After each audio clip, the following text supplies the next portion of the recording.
ಉಚಿತವಾಗಿ ಈ ಶೂ ಮತ್ತು ಸಾಕ್ಸನ್ನ ಕೊಡಬೇಕು ಅಂತೇಳಿ ತೀರ್ಮಾನ ಮಾಡಿ ನಾನು ಸುಮಾರು 17-18ರಿಂದ 17 ಶೂ ಮತ್ತು ಸಾಕ್ಸನ್ನ ಕೊಡ್ತಕ್ಕಂಥದನ್ನ ಸರ್ಕಾರದಿಂದಲೇ ಮಾಡಬಹುದು.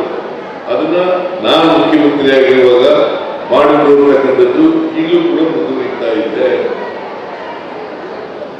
ಕಾರಣ ಯಾಕಪ್ಪ ಅಂತಂದ್ರೆ ಮಕ್ಕಳಲ್ಲಿ ಭೇದ ಭಾವ ಇರಬಾರ್ದು. ನಾನು ಶ್ರೀಮಂತರ ಮನೆಯಿಂದ ಬಂದಿದ್ದೀವಿ ಅಥವಾ ಬೇರೆ ಜಾತಿಯಿಂದ ಬಂದಿದ್ದೀವಿ ಅನ್ನೋ ಭಾವನೆ ಇರಬಾರ್ದು. ಅಥವಾ ಕೆಳವರ್ಗದಲ್ಲಿ ಇರ್ತಕ್ಕಂಥ ಮಕ್ಕಳು ನಾನು ಕೆಳಜಾತಿಯಿಂದ ಬಂದಿದ್ದೀನಿ ಅಥವಾ ಕೆಳವರ್ಗದಿಂದ ಬಂದಿದ್ದೀವಿ ಅಂತಕ್ಕಂಥ ಭಾವನೆ ಬರಬಾರ್ದು. ಮಕ್ಕಳಲ್ಲಿ ಮಾನವೀಯತೆ ಗುಣ ಬೆಳೀತಕ್ಕಂಥದಕ್ಕೆ ನಾವೆಲ್ಲರೂ ಕೂಡ ಪ್ರಯತ್ನವನ್ನು ಮಾಡಿದಾಗ ಮಾತ್ರ, ಮಾನವೀಯತೆ ಗುಣವನ್ನು ಬೆಳೆಸಿದಾಗ ಮಾತ್ರ ನಾವೆಲ್ಲ ಮನುಷ್ಯರು. ಮನುಷ್ಯನನ್ನ ಪ್ರೀತಿಸಬೇಕು. ಯಾವ ಕಾರಣಕ್ಕೂ ಕೂಡ ದ್ವೇಷಿಸ್ತಕ್ಕಂಥ ಕೆಲಸವನ್ನು ಮಾಡಬಾರದು. ಇದನ್ನ ಕೆಲವು ಪಟ್ಟಣಗಳು ಹೇಳ್ಕೊಡ್ತಾರೆ, ದ್ವೇಷ ಮಾಡಿ ಅಂತ, ಜಾತಿ ಮಾಡಿ ಅಂತೇಳಿ, ವರ್ಗ ಮಾಡಿ ಅಂತ ಹೇಳ್ತಾರೆ. ಅದನ್ನ ಯಾವ ಕಾರಣಕ್ಕೂ ವಿದ್ಯಾರ್ಥಿಗಳು ಮಾಡಬಾರದು. ಇದರ ಜೊತೆಗೆ ನಾನು ಎಲ್ಲ ಶಾಲಾ ಶಿಕ್ಷಕರಲ್ಲಿ ಮನವಿಯನ್ನು ಮಾಡ್ತೇನೆ, ನೀವು ವೈಜ್ಞಾನಿಕ ಮನೋಭಾವವನ್ನ, ವೈಚಾರಿಕ ಮನೋಭಾವವನ್ನು ಬೆಳೆಸತಕ್ಕಂಥ ಪ್ರಯತ್ನವನ್ನು ಮಾಡಬೇಕು. ವೈಜ್ಞಾನಿಕ ಮತ್ತು ವೈಚಾರಿಕ ಇವೆರಡೂ ಬೆಳೆದ್ರೆ, ಪ್ರತಿ ಮಕ್ಕಳಲ್ಲಿ ಬೆಳೆದ್ರೆ ಅವರು ಮುಂದೆ ನಮ್ಮ ಸಮಾಜಕ್ಕೆ ದೊಡ್ಡ ಆಸ್ತಿ ಆಗ್ತದೆ ಅಂತಕ್ಕಂಥದ್ದನ್ನ ಮರೀಲಿಕ್ಕೆ ಸಾಧ್ಯ ಇಲ್ಲ. ಈಗ ವೈಜ್ಞಾನಿಕತೆಯೂ ಇಲ್ಲ, ಬಹಳ ಜನರಿಗೆ ವೈಚಾರಿಕತೆಯೂ ಕೂಡ ಇಲ್ಲ. ನಾನು ಇವೆಲ್ಲ ಪಠ್ಯಪುಸ್ತಕದಲ್ಲಿ ಇದ್ದೇ ಇರಬಹುದು, ಆದರೆ ಟೀಚರ್ಗಳು ಅದಕ್ಕೆ ಹೆಚ್ಚು ಗಮನವನ್ನು ಕೊಡಬೇಕು ಅಂತಕ್ಕಂಥದ್ದು. ಮಕ್ಕಳಲ್ಲಿ ಯಾವುದೇ ಸಾಮಾಜಿಕ ರೋಗಗಳ ಆ ಸೋಂಕು ತೆಗೆದೇ ರೀತಿಯಲ್ಲಿ ನೋಡ್ತಕ್ಕಂಥದ್ದು ಬಹಳ ಅತ್ಯಂತ ಅವಶ್ಯ. ಸೋಂಕು ತೆಗೆದಬಾರದು. ಆ ಸೋಂಕು ತೆಗೆದೇ ಇದ್ರೆ ಅವರು ಉತ್ತಮ ಪ್ರಜೆಗಳಾಗಲಿಕ್ಕೆ ಸಾಧ್ಯ ಆಗ್ತದೆ. ಈಗ ನಮ್ಮಲ್ಲಿ ಬಹಳ ಜನ ವಿದ್ಯಾವಂತರಾಗಿದ್ದಾರೆ, ಡಾಕ್ಟರ್ಗಳಾಗಿದ್ದಾರೆ, ಪೋಸ್ಟ್ ಗ್ರಾಜುಯೇಷನ್ ಡಿಗ್ರಿಗಳು ತಗೊಂಡಿರ್ತಾರೆ. ಆದ್ರೂ ಕೂಡ ಈ ಕಂದಾಚಾರಗಳು ಮೌಢ್ಯಗಳನ್ನ ಇಡ್ಲಿಕ್ಕೆ ಹೋಗಿಲ್ಲ. ಕಂದಾಚಾರಗಳ ಮೌಢ್ಯಗಳು ಹೋಗ್ಬೇಕಾದ್ರೆ ವೈಜ್ಞಾನಿಕತೆ ಮತ್ತು ವೈಚಾರಿಕತೆ ಬೆಳೆದಾಗ ಮಾತ್ರ ಸಾಧ್ಯ ಆಗ್ತದೆ. ಇದು ಬೆಳೆಸತಕ್ಕಂಥ ಪ್ರಯತ್ನವನ್ನು ಮಾಡಬೇಕು. ಜೊತೆಗೆ ನಾವು ಹುಟ್ಟಿದಂತ ಭಾಷೆ, ನಮ್ಮ ತಾಯಿ ಭಾಷೆ, ನಮ್ಮ ನಾಡು, ಇದ್ರ ಬಗ್ಗೆ ಪ್ರೀತಿಯನ್ನು ಬೆಳೆಸಿರ್ತಕ್ಕಂಥದ್ದು ಅತ್ಯಂತ ಅವಶ್ಯ. ತಾಯಿ ಭಾಷೆ, ಮಾತೃಭಾಷೆ, ಮತ್ತೆ ನಾಡಿನ ಭಾಷೆ, ನಾಡಿನ ನೆಲ ಜಲ, ಇದರ ಬಗ್ಗೆ ಪ್ರೀತಿಯನ್ನು ಬೆಳೆಸಿರ್ತಕ್ಕಂಥದ್ದು ಕೂಡ ಅತ್ಯಂತ ಅವಶ್ಯ ಅಂತಕ್ಕಂಥ ಮಾತುಗಳನ್ನ ಹೇಳಲಿಕ್ಕೆ ಬಯಸ್ತಾ ಇದ್ದೇನೆ. ಅದಕ್ಕೆ ನಾನು ಹೇಳಿದೆ ಉಪಕಾರರಿಗೆ, ನೋಡಪ್ಪ, ನಾವು ಸರ್ಕಾರಿ ಶಾಲೆಯಲ್ಲಿ ಈಗ ಇತ್ತೀಚಿನ ಬೆಳವಣಿಗೆಗಳ ಪ್ರಕಾರ ಸರ್ಕಾರಿ ಶಾಲೆಯಲ್ಲಿ ಎಲ್ಲ ಬಿಡ್ತಾ ಇದ್ದಾರೆ ವಿದ್ಯಾರ್ಥಿಗಳು. ಸುಮಾರು ಎಷ್ಟು 3 ವರ್ಷ ಬಿಟ್ಟಿದ್ದಷ್ಟು 7 ಲಕ್ಷ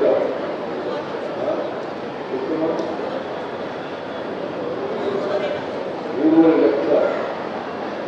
ಅದು ಕಡಿಮೆ ಆಗ್ತದೆ, ಕಡಿಮೆ ಆಗ್ತಾ ಇದೆ. ಯಾಕೆ ಬಿಟ್ಟು ಹೋಗ್ತಾ ಇದ್ದಾರೆ? ಮೂಲ ಸೌಕರ್ಯಗಳಿಲ್ಲ, ಗುಣಮಟ್ಟದ ಶಿಕ್ಷಣ ಇಲ್ಲ, ಇಂಗ್ಲಿಷ್ ಮೀಡಿಯಂ ಶಾಲೆಗಳಿಲ್ಲ. ಅದಕ್ಕೋಸ್ಕರವಾಗಿ ಬಿಟ್ಟು ಹೋಗ್ತಕ್ಕಂಥ ನಾವೆಲ್ಲ ಕನ್ನಡ ಶಾಲೆಯಲ್ಲಿ ಓದುದು. ಸರ್ಕಾರಿ ಶಾಲೆಗಳಲ್ಲಿ ಓದುದು ನಾವು. ಇವತ್ತು ನಾನು ನಿಮ್ಮ ಮುಂದೆ ನಿಂತು ಮುಖ್ಯಮಂತ್ರಿಯಾಗಿ ಮಾತನಾಡಬೇಕಾದ್ರೆ ಅದು ಅಡ್ಡಿ ಬರಲಿಲ್ಲ. ನಾನು ಸರ್ಕಾರಿ ಶಾಲೆಗಳಲ್ಲಿ ಓದಿದ್ದೇನೆ ಅಂತಕ್ಕಂಥದ್ದು ಅಡ್ಡಿ ಬರಲಿಲ್ಲ. ಕನ್ನಡ ಮಾಧ್ಯಮದಲ್ಲಿ ಓದಿದ್ದೇನೆ ಅಂತಕ್ಕಂಥದ್ದು ಅಡ್ಡಿ ಬರಲಿಲ್ಲ.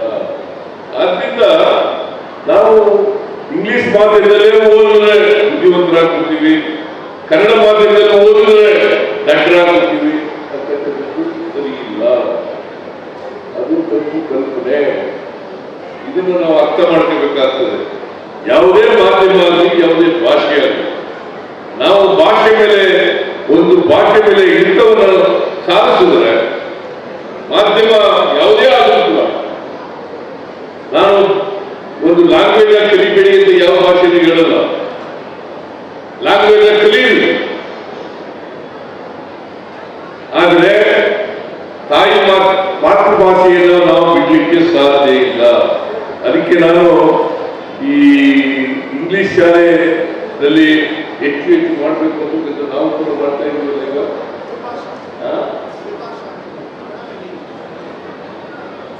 ಕನ್ನಡ ಮತ್ತು ಇಂಗ್ಲಿಷ್ ಎರಡನ್ನೂ ಕೂಡ ಮಾಡ್ತಾ ಇದ್ದೀವಿ. ಈಗ ನಾನು ಇದರಲ್ಲಿ ರೆಸಿಡೆನ್ಷಿಯಲ್ ಸ್ಕೂಲ್ಗಳು ಮಾಡಿದ್ದೀವಿ. ನಮ್ಮ ಸರ್ಕಾರ ನಾವು 94-95ರಲ್ಲಿ ಪ್ರಾರಂಭ ಮಾಡೋದು. ಅದು ಮಾಡಿದ ಮೇಲೆ ಈಗ 841 ರೆಸಿಡೆನ್ಷಿಯಲ್ ಶಾಲೆಗಳಿದ್ದಾವೆ. 841 ರೆಸಿಡೆನ್ಷಿಯಲ್ ಶಾಲೆಗಳಿದ್ದಾವೆ.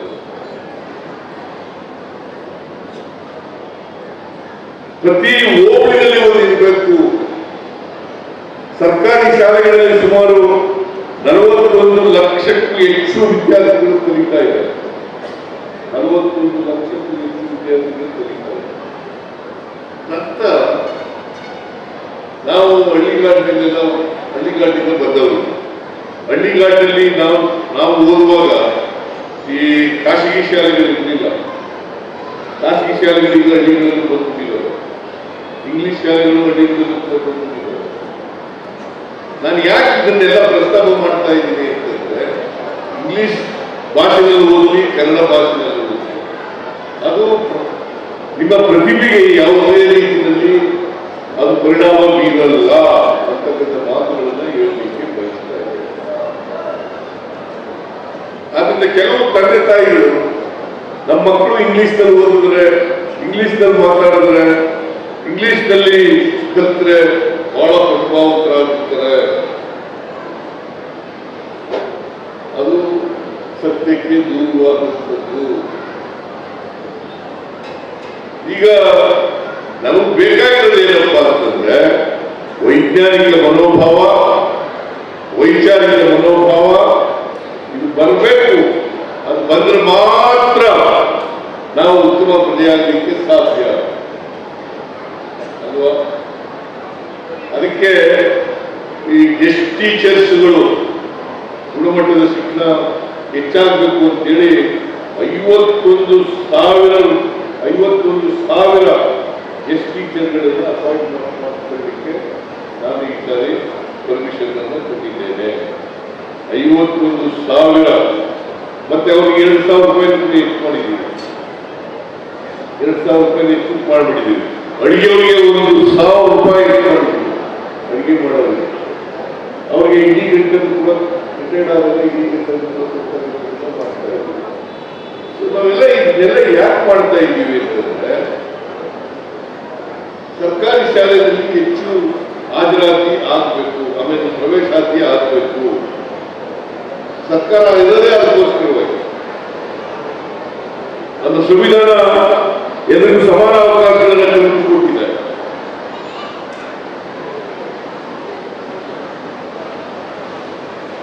ಅದರಿಂದ ನಾವು ಸಂವಿಧಾನ ಏನು ಹೇಳುತ್ತದೆ ಆ ಕಾರಿನಲ್ಲಿ ನಡೀತಕ್ಕಂಥ ಪ್ರಾಮಾಣಿಕ ಪ್ರಯತ್ನ ಮಾಡಬೇಕು ಅಂತಕ್ಕಂಥ ಮಾತುಗಳನ್ನ ಹೇಳಲಿಕ್ಕೆ ಬಯಸ್ತಾ ಇದ್ದಾರೆ. ಸರ್ಕಾರ ಏನೆಲ್ಲ ಪ್ರಾಥಮಿಕ ಶಿಕ್ಷಣಕ್ಕೆ, ಉನ್ನತ ಶಿಕ್ಷಣಕ್ಕೆ ಏನೆಲ್ಲ ಸಹಾಯ ಮಾಡಲಿಕ್ಕೆ ಸಾಧ್ಯ ಇದೆ ಅವನ್ನೆಲ್ಲ ಮಾಡ್ತೀವಿ. ಉಪಾಧ್ಯಾಯರ ನೇತೃತ್ವ, ಶಾಲಾ ಪ್ರತಿನಿಧಿಗಳ ನೇತೃತ್ವ, ಕಟ್ಟಿರ್ತಕ್ಕಂಥ ಈ ಸಾರಿ 725 ಕೋಟಿ ರೂಪಾಯಿಗಳು, 725 ಕೋಟಿ ರೂಪಾಯಿಗಳು ಶಾಲಾ ಕೊಠಡಿಗಳನ್ನು ಕಟ್ಟಿಕೊಡ್ತಕ್ಕಂಥ ಕೆಲಸವನ್ನು ಮಾಡ್ತಾರೆ. ಕಳೆದ ವರ್ಷ ಮಾಡ್ತಾರೆ. ಉದ್ದೇಶ ಏನಪ್ಪಾ ಅಂತಂದ್ರೆ, ನಾವು ಎರಡು ತರದ ಶಿಕ್ಷಣ ಇರಬಾರ್ದು. ಖಾಸಗಿಯಲ್ಲಿ ಶಿಕ್ಷಣ ಸಿಗ್ತಕ್ಕಂಥದ್ದು ಬೇರೆ, ಸರ್ಕಾರಿ ಶಾಲೆಗಳಲ್ಲಿ ಸಿಗ್ತಕ್ಕಂಥ ಶಿಕ್ಷಣ ಬೇರೆ. ಈ ತಾರತಮ್ಯ ಹೋಗಲಾಡಿಸ್ತಕ್ಕಂಥ ಪ್ರಯತ್ನವನ್ನ ನಾವು ಮಾಡ್ತಾ ಇದ್ದೀವಿ ಅಂತಕ್ಕಂಥ ಮಾತುಗಳನ್ನ ಹೇಳಲಿಕ್ಕೆ ಬಯಸ್ತಾ ಇದ್ದೇನೆ. ಅದರಿಂದ ನಾನು ನೀವೆಲ್ಲರೂ ಕೂಡ ಎಲ್ಲ ತಂದೆ ತಾಯಿಗಳಿಗೆ, ಪೋಷಕರಿಗೆ ನಾನು ಮನವಿಯನ್ನು ಮಾಡ್ತೀನಿ ಅಂದರೆ, ನಿಮ್ಮ ಮಕ್ಕಳನ್ನ ಸರ್ಕಾರಿ ಶಾಲೆಗೆ ಕಳಿಸಿ, ಸರ್ಕಾರಿ ಶಾಲೆಗೆ ಕಳಿಸಿ. ಸರ್ಕಾರಿ ಶಾಲೆಗಳಲ್ಲೂ ಕೂಡ ಗುಣಮಟ್ಟದ ಶಿಕ್ಷಣ ಸಿಗ್ತದೆ. ಈಗ ಗುಣಮಟ್ಟದ ಶಿಕ್ಷಣ ಸಿಗ್ತದೆ. ಮತ್ತೆ ಎಲ್ಲಿಗಿಂತ ಬಹಳ ಮುಖ್ಯವಾಗಿ ನಾನು ಎಲ್ಲ ಉಪಾಧ್ಯಾಯರಿಗೆ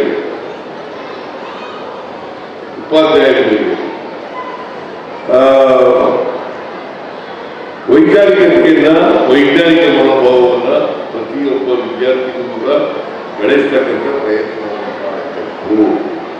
ವೈಜ್ಞಾನಿಕತೆ ಮತ್ತು ವೈಚಾರಿಕತೆ ಇದು ಬೆಳೀದೇ ಹೋದರೆ ನಾವು ಸಮಾಜದಲ್ಲಿ ಜವಾಬ್ದಾರಿ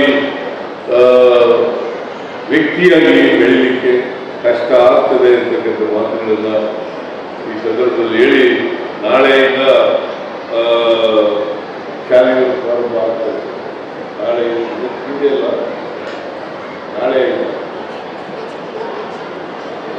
ನಾಳೆಯಿಂದ ಶಾಲೆಗಳು ಪ್ರಾರಂಭ ಆಗ್ತವೆ.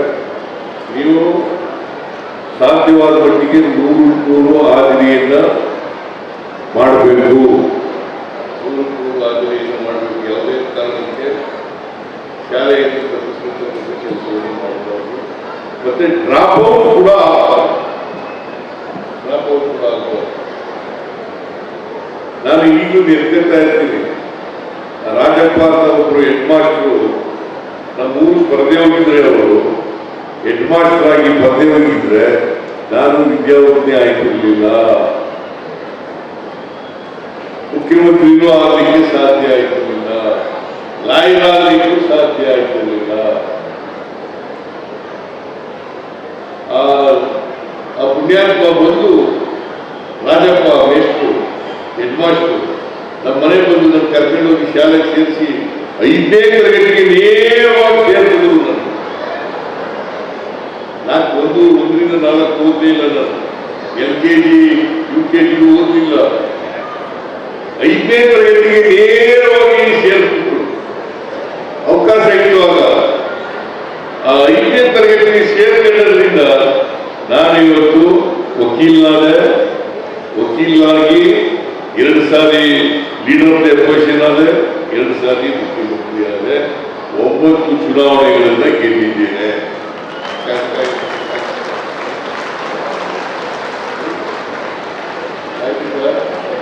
ಮತ್ತೆ ಇಂಥ ಸಂವಿಧಾನ ಬರದೇ ಹೋಗಿದ್ರೆ ನಾವು ಈ ಮಟ್ಟಕ್ಕೆ ಬರಲಿಕ್ಕೆ ಸಾಧ್ಯ ಆಯಿತಿರಲಿಲ್ಲ.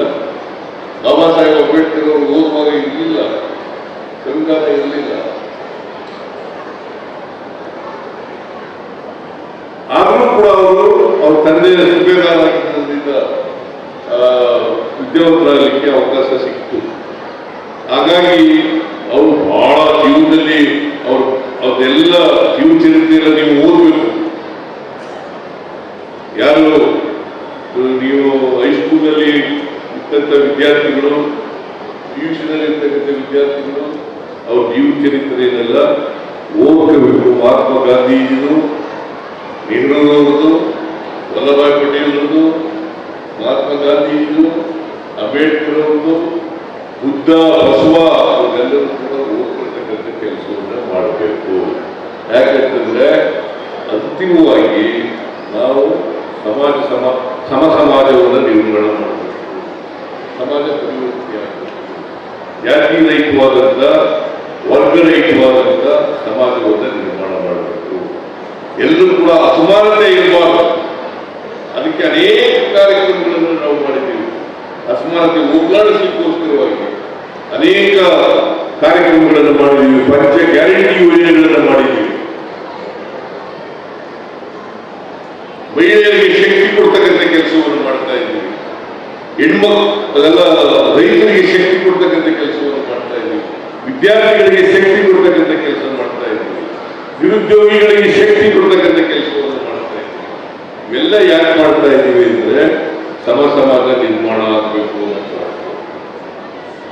ಅದಕ್ಕೋಸ್ಕರ ನಾವೆಲ್ಲ ಪ್ರಯತ್ನ ಮಾಡ್ತೀವಿ. ನೀವೆಲ್ಲರೂ ಕೂಡ ನಿಮ್ಗೆಲ್ಲರಿಗೂ ಯೋಗ್ಯತೆ ಇದೆ, ಸಾಮರ್ಥ್ಯ ಇದೆ. ನೀವೆಲ್ಲರೂ ಕೂಡ 625ಗೆ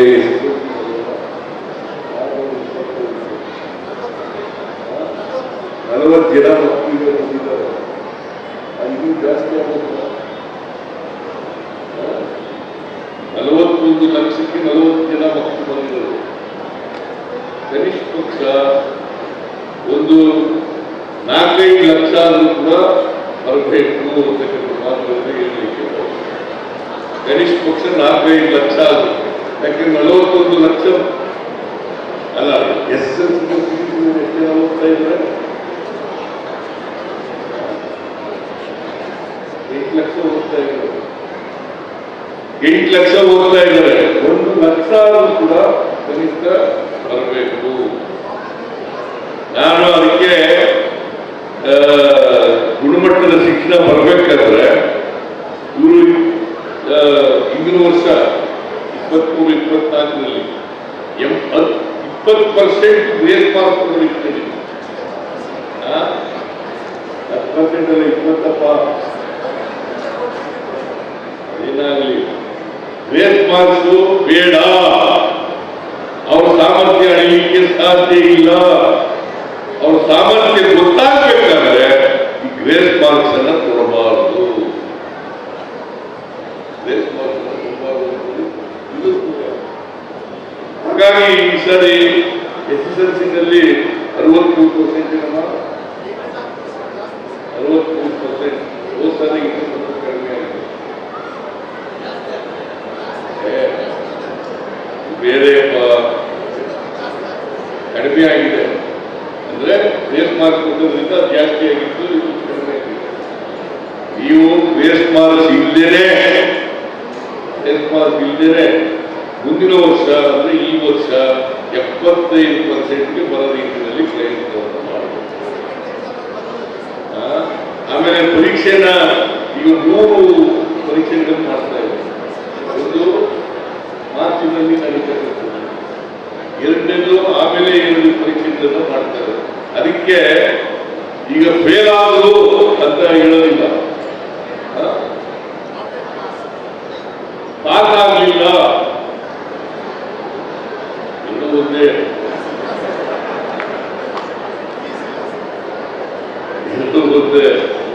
ಬಟ್ ಏನೇ ಅವಕಾಶಗಳಿದ್ದಾವೆ. ಅದಕ್ಕೆ ನಾನು ಏನ್ ಹೇಳಿದೆ, ಈ ಸಪ್ಲಿಮೆಂಟರಿ ಎಕ್ಸಾಮಿನೇಷನ್ಸ್ 2 ಮತ್ತು 3ನೇ ಫೀಸ್ ತಗೋಬೇಡಿ. 2 ಮತ್ತು 3ನೇ ಪರೀಕ್ಷೆಗಳು ಮಾಡ್ತಾರಲ್ಲ, ಆ ಪರೀಕ್ಷೆಗಳಿಗೆ ಫೀಸ್ ತಗೋಬೇಡಿ. ಫೀಸ್ ಇಲ್ಲದೆ ಎಲ್ಲ ವಿದ್ಯಾರ್ಥಿಗಳು ಕೂಡ ಪಾರ್ಟಿಸಿಪೇಟ್ ಮಾಡ್ಲಿಕ್ಕೆ ಅವಕಾಶ ಇದೆ ಪರೀಕ್ಷೆಗಳು. ಸೊ ಅದನ್ನ ಮಾಡ್ತಕ್ಕಂಥ ಪ್ರಯತ್ನವನ್ನ ನಾವು ಮಾಡಿದ್ದೀವಿ, ಮುಂದೇನು ಮಾಡ್ತೀವಿ. ಅದಕ್ಕೋಸ್ಕರ ಹೆಚ್ಚು ಜನ ಹೆಚ್ಚು ಅಂಕಗಳನ್ನು ಪಡ್ಕೊಳ್ತಕ್ಕಂಥ ಪ್ರಯತ್ನವನ್ನು ಮಾಡಬೇಕು. ಯಾರು ಕೂಡ ಪ್ರತಿಭೆ ಇಲ್ಲದವರಲ್ಲ, ಹುಟ್ಟಿನಿಂದ ಪ್ರತಿಭೆ ಬರಲ್ಲ. ಅವಕಾಶಗಳು ಸಿಕ್ಕಿದಾಗ ಪ್ರತಿಭೆಗಳು. ನಮಗೆ ಬಾಬಾ ಸಾಹೇಬ್ ಅಂಬೇಡ್ಕರ್ ಅವರೇ ಉದಾಹರಣೆ. ಬಾಬಾ ಸಾಹೇಬ್ ಅಂಬೇಡ್ಕರ್ ಅವರು ಅಸ್ಪೃಶ್ಯ ಸಮಾಜದಲ್ಲಿ ಉಳಿದವರು. ಅವರು ಈ ದೇಶ ಕಂಡಂತ ಮಹಾನ್ ವಿದ್ವಾಂಸರಾಗಿದ್ದಾರೆ. ಇದನ್ನ ನಾವು ಅರ್ಥ ಮಾಡ್ಕೊಂಡು ಎಲ್ಲರಿಗೂ ಕೂಡ ಶಕ್ತಿ ಇದೆ, ಸಾಮರ್ಥ್ಯ ಇದೆ, ಅದನ್ನ ಬಳಸ್ಕೊಳ್ಬೇಕು ಅಂತಕ್ಕಂಥ ಮಾತುಗಳನ್ನ ಹೇಳಿ ಈ ಶಾಲೆ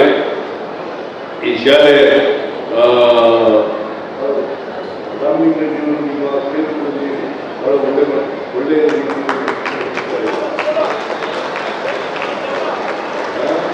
ಅದು ಎಲ್ಲರೂ ಕೂಡ ಈ ರಾಜ್ಯದಲ್ಲಿ ಎಲ್ಲ ಕಡೆಗೂ ಕೂಡ ಅದು ಅಳವಡಿಸ್ಕೊಳ್ತಕ್ಕಂಥ ಪ್ರಯತ್ನ ಮಾಡಲಿ. ಎಲ್ಲ ಎಲ್ಲರಿಗೂ ಕೂಡ ಈ ನಿಟ್ಟಿನಲ್ಲಿ ಪ್ರಯತ್ನ ಮಾಡಲಿ ಅಂತಕ್ಕಂಥ ಮಾತುಗಳನ್ನ ಹೇಳಿ ರಾಮಲಿಂಗ ರೆಡ್ಡಿ ಅವರಿಗೆ ಧನ್ಯವಾದಗಳನ್ನು ಹೇಳಿ, ಎಲ್ಲ ಇಲಾಖೆಯವರಿಗೆ ಧನ್ಯವಾದಗಳನ್ನು ಹೇಳಿ, ನಿಮಗೆಲ್ಲ ಶುಭ ಕೋರಿ ನನ್ನ ಮಾತುಗಳನ್ನು ಮುಗಿಸ್ತೇನೆ. ಜೈ ಹಿಂದ್, ಜೈ ಕರ್ನಾಟಕ.